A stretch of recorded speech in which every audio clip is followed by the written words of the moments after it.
अंगों के बीच ये अचार चलेगा ही कितना, मुझे फिर से जल्दी ही बनाना पड़ जाएगा।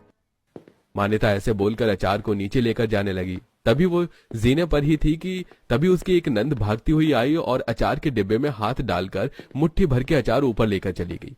इसी तरह से फिर दूसरी भी आई और उसने भी यही हरकत की।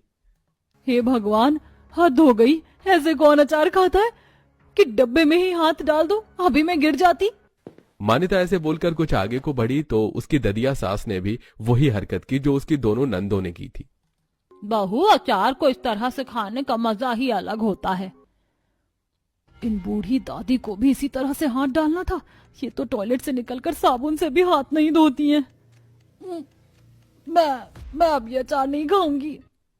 मान्यता बेचारी ऊबते हुए ही रसोई में अचार का जार रखकर आई और फिर वो अपने बाकी के कामों में लग गई। ऐसे ही शाम हो गई और शाम के वक्त सभी खाना खाने को आ गई। जहां भाभी, आज तो पूरा एक हफ्ता हो गया है, अचार आम वाला बन गया होगा ना? हाँ देवर जी, बन गया है, मैं अभी निकाल कर लाती हूँ। बहू, ऐसे डिश विश में निकाल कर ना लाना, आम का अचार एक हफ्ते बाद मिल रहा है, तू सारा उठा ला। माँ जी, सारा अचार?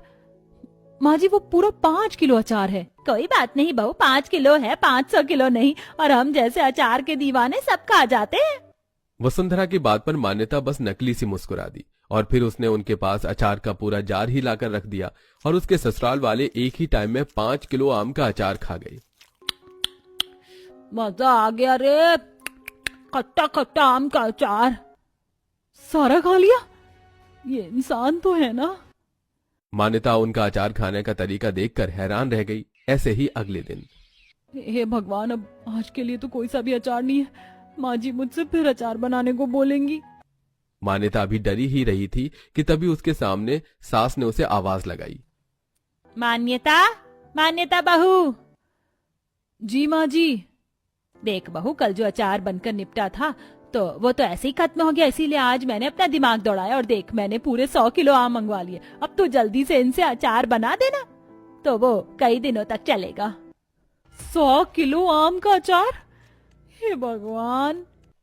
मान्यता अपने परिवार की अचार की दीवानगी देखकर हैरान थी। वो बेचारी उस वक्त वसुंधरा से कुछ नहीं बोल पाई और वो उन आमियों का अचार बनाने को बैठ गई। थोड़ी ही देर में मान्यता अचार के आम काट काट कर थक गई। सत्यानाश हो इन चटोरी जबानों का, कितना अचार बनवाते हैं ये लोग मुझसे। मेरा तो मन कर रहा है कि एक एक पर केस कर दूं। मान्यता बेचारी ने ढेरों आम काट दिए, लेकिन अभी भी बहुत सारे आम काटने बाकी थे। लेकिन मान्यता अब गुस्से में आ गई थी तो वो कुछ देर को वहां से उठ गई। अरे बहू लानी, तू यहाँ पर है तो आम कौन काट रहा है? वो दादी